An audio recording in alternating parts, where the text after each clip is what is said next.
ಮುಖ್ಯ ನ್ಯಾಯಾಧೀಶರ ಮೇಲೆ ಶೂ ಎಸೆತ, ವಕೀಲನ ವಿರುದ್ಧ ಸೂಕ್ತ ಕಾನೂನಿನ ಕ್ರಮಕ್ಕೆ ಆಗ್ರಹ. ಕಲಬುರಗಿ ಜಿಲ್ಲೆ, ಜೇವರ್ಗಿ ತಾಲೂಕು. ಸುಪ್ರೀಂ ಕೋರ್ಟ್ ಮುಖ್ಯ ನ್ಯಾಯಾಧೀಶರ ಮೇಲೆ ನ್ಯಾಯಾಲಯದ ಆವರಣದಲ್ಲೇ ಶೂ ಎಸೆದ ಘಟನೆ ನಡೆದಿದೆ. ಈ ಕೃತ್ಯವನ್ನು ಖಂಡಿಸಿ ಆದರ್ಶ ಗ್ರಾಮ ಸಮಿತಿ, ಯಾಳವಾರ್ ಮತ್ತು ಟಿಪ್ಪು ಸುಲ್ತಾನ್ ಕಮಿಟಿ ವತಿಯಿಂದ ಪ್ರತಿಭಟನೆ ನಡೆಸಿದರು. ಆರೋಪಿ ವಕೀಲನ ವಿರುದ್ಧ ಸೂಕ್ತ ಕ್ರಮ ಕೈಗೊಳ್ಳುವಂತೆ ಆಗ್ರಹಿಸಿ ನ್ಯಾಯಾಂಗಕ್ಕೆ ಕಳಂಕ ತಂದ ಈ ಘಟನೆ ಸಂವಿಧಾನಕ್ಕೆ ಮಾಡಿದ ಅವಮಾನ ಎಂದು ಪ್ರತಿಭಟನಾಕಾರರು ತಿಳಿಸಿದ್ದಾರೆ. ನ್ಯಾಯಾಧೀಶರ ತಾಳ್ಮೆ ಪ್ರಶಂಸನೀಯವಾಗಿದೆ. ಸುಪ್ರೀಂ ಕೋರ್ಟ್ ಮುಖ್ಯ ನ್ಯಾಯಾಧೀಶರ ಮೇಲೆ ನ್ಯಾಯಾಲಯದ ಆವರಣದಲ್ಲೇ ವಕೀಲರೊಬ್ಬರು ಇತಿಹಾಸದಲ್ಲೇ ಮೊದಲ ಬಾರಿಗೆ ಶೂ ಎಸೆದಿರುವ ಘಟನೆಯಾಗಿದೆ.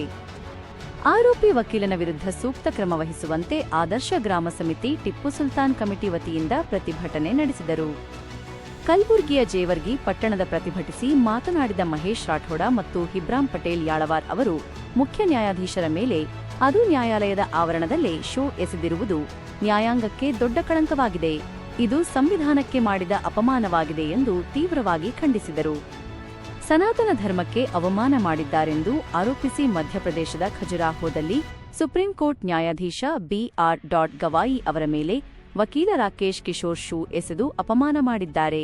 ಯಾರಿಗೆ ಅನ್ಯಾಯವಾಗಿದ್ದರೂ ಅದನ್ನು ನ್ಯಾಯಾಂಗದ ಹೋರಾಟದ ಮೂಲಕ ಇತ್ಯರ್ಥಪಡಿಸಿಕೊಳ್ಳಬೇಕೇ ವಿನಃ ಈ ರೀತಿ ಅನಾಗರಿಕವಾಗಿ ನಡೆದುಕೊಳ್ಳುವುದು ಅಂಬೇಡ್ಕರ್ ರಚಿಸಿರುವ ಸಂವಿಧಾನಕ್ಕೆ ಮಾಡಿದ ದೊಡ್ಡ ಅಪಮಾನವಾಗಿದೆ. ನ್ಯಾಯಾಧೀಶರ ಮೇಲಿನ ಈ ದಾಳಿ ಸಮಸ್ತ ಭಾರತೀಯರಿಗೆ ಕ್ರೋಧ ಉಂಟು ಮಾಡಿದೆ ಎಂದು ಹೇಳಿದರು. ಇದೇ ಸಂದರ್ಭದಲ್ಲಿ ಬಾಬು ಬಿ. ಪಾಟೀಲ ಮುತ್ತಕೋಡ, ರಾಜಾ ಪಟೇಲ್, ಶಾಂತಯ್ಯ ಗುತ್ತೆದಾರ, ಸಿದ್ರಾಮ ಪೂಜಾರಿ ಇನ್ನೂ ಹಲವಾರು ಭಾಗವಹಿಸಿದರು.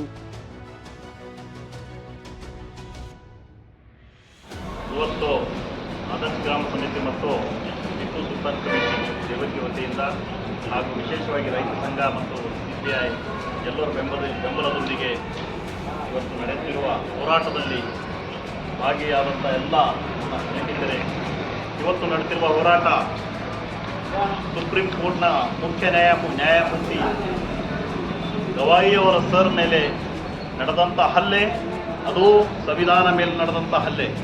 ಗವಾಯಿ ಸರ್ ಅವರ ಮೇಲೆ ನಡೆದಂಥ ಹಲ್ಲೆ ಇಡೀ ಭಾರತ ದೇಶದ ಎಲ್ಲ ಮಾನವ ಕುಲದ ಮೇಲೆ ನಡೆದಂಥ ಹಲ್ಲೆ.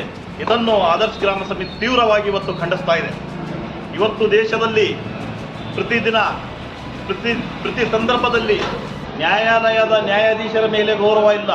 ಸುಪ್ರೀಂ ಕೋರ್ಟ್ ಅಂದರೆ ಗೌರವಯುತ ಸ್ಥಾನದಲ್ಲಿರುವಂಥ ನ್ಯಾಯಾಧೀಶರ ಮೇಲೆ ಅದು ನ್ಯಾಯಾಲಯದ ಒಳಗೆ ಶೂ ಎಸೆತಾರೆ ಅಂದರೆ ಇವತ್ತು ದೇಶದ ಪರಿಸ್ಥಿತಿ ಏನಿದೆ, ದೇಶ ಯಾವ ಕಡೆ ಹೋಗ್ತಾ ಇದೆ ನಾವು ವಿಚಾರ ಮಾಡಬೇಕಾದಂಥ ಸಂಗತಿ. ಬಂಧುಗಳೇ, ಇವತ್ತು ನಾವು ವಿಚಾರ ಮಾಡಬೇಕು. ನ್ಯಾಯಾಲಯದ ನ್ಯಾಯಾಧೀಶರ ಮೇಲೆ ಶೂ ಎಸೆತಾರೆ ಅಂದರೆ ಸಾಮಾನ್ಯ ಜನರ ಪರಿಸ್ಥಿತಿ ಏನಿದೆ. ಇಷ್ಟೆಲ್ಲ ಆದರೂ ಕೂಡ ಇಲ್ಲಿಯವರೆಗೂ ಕೂಡ ಕೇಂದ್ರ ಸರ್ಕಾರ ಮತ್ತು ಅಮಿತ್ ಶಾ ಜಿ ಅವರು ಮತ್ತು ನರೇಂದ್ರ ಮೋದಿಜಿ ಅವರು ಬಾಯಿ ತುಟುಕ್ತಾ ಇಲ್ಲ, ಬಾಯಿ ಬಿಚ್ಚುತ್ತಾ ಇಲ್ಲ. ಅವರ ಮೇಲೆ ಸ್ವಯಂ ಪ್ರೇರಿತವಾಗಿ ದೂರು ದಾಖಲಾಗಬೇಕಿತ್ತು, ಅವರನ್ನು ಇಲ್ಲಿವರೆಗೆ ಬಂಧಿಸಬೇಕಿತ್ತು. ಆದರೆ ಇಲ್ಲಿವರೆಗೆ ದೂರು ದಾಖಲಾಗಿಲ್ಲ, ಇಲ್ಲಿವರೆಗೆ ಬಂಧಿಸುವಂತ ಕೆಲಸ ಮಾಡ್ತಿಲ್ಲ. ಈ ಸರ್ಕಾರಗಳು ಏನು ಮಾಡ್ತಾರೆ ನನ್ನ ಪ್ರಶ್ನೆ. ಈ ಗೃಹ ಮಂತ್ರಿಗಳು ಏನು ಮಾಡುತ್ತಾರೆ, ಇವು ಸಚಿವರುಗಳು ಏನು ಮಾಡ್ತಾ ಇದ್ದಾರೆ. ಇಷ್ಟೆಲ್ಲ ದೇಶದಲ್ಲಿ ನಡೀತಾ ಇದ್ದರು, ಅದು ನಮಗೆ ಸಂಬಂಧ ಇಲ್ಲ, ಈ ದೇಶಕ್ಕೆ ಸಂಬಂಧ ಇಲ್ಲ, ಇದು ನಮಗೆ ಸಂಬಂಧ ಇಲ್ಲ ವಿಷಯ ಅಂತ ಅವರು ತಿಳ್ಕೊಂಡು ಇವತ್ತು ಸುಮ್ಮನಾದರೆ ಈ ದೇಶ ಯಾವ ಕಡೆ ಸಾಗ್ತಾ ಇದೆ, ಈ ದೇಶದಲ್ಲಿ ಏನು ಮಾಡಲು ಬಯಸ್ತಾ ಇದ್ದಾರೆ, ನಾವೆಲ್ಲರೂ ಜಾಗೃತರಾಗಬೇಕು. ಇಲ್ಲಂದ್ರೆ ನಾಳೆ ದೇಶ ಒಡೆದು ಹೋಗುತ್ತೆ. ಈ ದೇಶ ಉಳಿಸಬೇಕಾದಂತ ಜವಾಬ್ದಾರಿ ಪ್ರತಿಯೊಬ್ಬ ಭಾರತೀಯ ಮನುಷ್ಯನ ಜವಾಬ್ದಾರಿ ಇದೆ. ಈ ದೇಶ ಹಾಗೆ ಬಿಟ್ಟಿದ್ದರೆ ದೇಶ ಉಳಿಯುವಂತ ಕುತಂತ್ರಗಳು ನಿರಂತರವಾಗಿ ಹಾಗೆ ಮುಂದುವರ್ಕೊತಾ ಹೋಗ್ತಾ ಇದೆ. ಅದನ್ನು ಕಡಿವಾಣ ಹಾಕಬೇಕು. ಇವತ್ತು ಅದು ಆದಂತ ಘಟನೆ, ಅದು ಒಂದು ನ್ಯಾಯಾಧೀಶರ ಮೇಲೆ ಆದಂತ ಘಟನೆ ಅಲ್ಲ, ಇಡೀ ಭಾರತ ದೇಶದ ಪ್ರತಿಯೊಬ್ಬರ ನಾಗರಿಕ ಮೇಲೆ ಆದಂತ ಘಟನೆ. ಅದು ನಾವು ಯಾರೂ ಕೂಡ ಸಹಿಸಲ್ಲ ಅಂತ ಈ ಸಂದರ್ಭದಲ್ಲಿ ನಾವು ಹೇಳುತ್ತೇವೆ. ಇವತ್ತು ಆದಂತ ಘಟನೆ ಅದು ಸಂವಿಧಾನ ಮೇಲೆ ಆದಂತ ಘಟನೆ. ಅದು ಸಂವಿಧಾನಕ್ಕೆ ಯಾರಾದರೂ ಕಪ್ಪು ಚುಕ್ಕೆ ತರದೆ ಸಂವಿಧಾನಕ್ಕೆ ಯಾರು ಬದಲಾವಣೆ ಮಾಡ್ಲಿಕ್ಕೆ ಬಂದರೆ ಅದಕ್ಕೆ ನಾವು ಯಾರು ಕೂಡ ಸಹಿಸಲ್ಲ. ನಾವು ನಮ್ಮ ರಕ್ತ ಹರಿಸೋದಕ್ಕೂ ಕೂಡ ನಾವು ರೆಡಿ ಇದ್ದೇವೆ ಅಂತ ಮಾತು ಈ ಸಂದರ್ಭದಲ್ಲಿ ನಾನು ಹೇಳ್ತೇನೆ. ಅದಕ್ಕಾಗಿ ಇವತ್ತು ನಾವು ಗೃಹ ಮಂತ್ರಿಗಳಿಗೆ ಮತ್ತು ರಾಜ್ಯ ಸರ್ಕಾರಕ್ಕೆ ವಿಶೇಷ ಮನವಿ ಮಾಡುತ್ತೇನೆಂದ್ರೆ, ಇಂಥ ಶಕ್ತಿಗಳು ದಿನನಿತ್ಯ ಬೆಳ್ತಾ ಇದೆ, ಇಂಥ ವಿಚಾರವಾದಿಗಳು ದಿನನಿತ್ಯ ಬೆಳ್ತಾ ಇದೆ. ದುಷ್ಟ ಶಕ್ತಿಗಳನ್ನು ಕಡಿವಾಕಕ್ಕೆ ಸರ್ಕಾರದ ಕೆಲಸ, ದುಷ್ಟ ಶಕ್ತಿಗಳನ್ನು ನಿಲ್ಲಿಸಕ್ಕೆ ಈ ಗೃಹ ಮಂತ್ರಿ ಮತ್ತು ಗೃಹ ಇಲಾಖೆ, ಪೊಲೀಸ್ ಇಲಾಖೆಯ ಕೆಲಸ.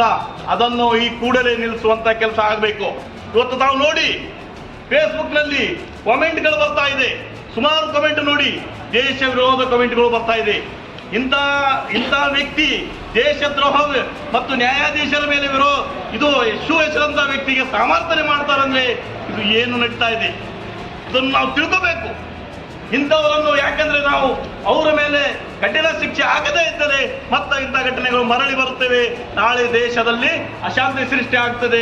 ಇದಕ್ಕೆ ಯಾರಾದರೂ ಕಾರಣಕರ್ತರಿದ್ದರೆ ಅದು ಈಗಿರುವಂತಹ ಸರ್ಕಾರ ಮತ್ತು ಗೃಹ ಮಂತ್ರಿಗಳು ಮತ್ತು ಪೊಲೀಸ್ ಇಲಾಖೆ ವೈಫಲ್ಯವೇ ಕಾರಣ ಎಂದು ಈ ಸಂದರ್ಭದಲ್ಲಿ ಹೇಳುತ್ತಾ, ಈಗಾಗಲೇ ನಮ್ಮೆಲ್ಲ ಗೆಳೆಯರು ಎಲ್ಲ ಸ್ಥಾವಿತಾರವಾಗಿ ಮಾತನಾಡಿದ್ದಾರೆ. ಅದಕ್ಕೆ ನಾನು ಹೆಚ್ಚು ಮಾತನಾಡದೆ ನನಗೆ ಮಾತನಾಡಲು ಅವಕಾಶ ಮಾಡಿಕೊಟ್ಟ ತಮ್ಮೆಲ್ಲರಿಗೆ ವಂದಿಸಿ ನನ್ನ ವರದಿ ಲಕ್ಷ್ಮಣ ಪವಾರ, ನ್ಯೂಸ್ 9 ಕನ್ನಡ, ಜೇವರ್ಗಿ.